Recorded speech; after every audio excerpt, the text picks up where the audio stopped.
கவலை கொள்ளாது, அந்த இறைவன் நம்மோடு இருக்கிறான். ஆனால் இறைவன் நம்மோடு இருக்கிறான் என்று சொல்லக்கூடிய நாம் அவனோடு இருக்கிறோமா? அங்குதான் பிரச்சனை இருக்கிறது. அங்குதான் விடுதலை அடையக்கூடிய கேள்வி இருக்கிறது. இறைவனோடு நாம் இல்லாமல் ஒருபோதும் இறைவன் நம்மோடு இருக்க மாட்டான். யார் இறைவனின் நினைவை விட்டு தூரமாகி வாழ்கிறார்களோ, இறைமறை சொல்கிறது, அவர்களுக்கு நெருக்கடியான வாழ்வு இருக்கும்.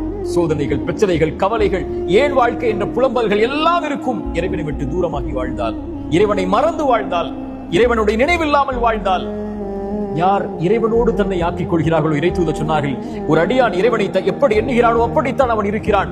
அவனை தனிமையில் நினைவு கூர்ந்தால், இறைவனை தனிமையில், பிரச்சனைகளில், கஷ்டங்களில், சிரமங்களில், நோயில், தவிப்புகளில், வாழ்வில் ஏற்படக்கூடிய இன்னல்களில், இறைவா என்று அவன் தனிமையில் நினைவு கூர்ந்தால், இறைவனும் அவனை தனிமையில் நினைவு கூறுகிறான்.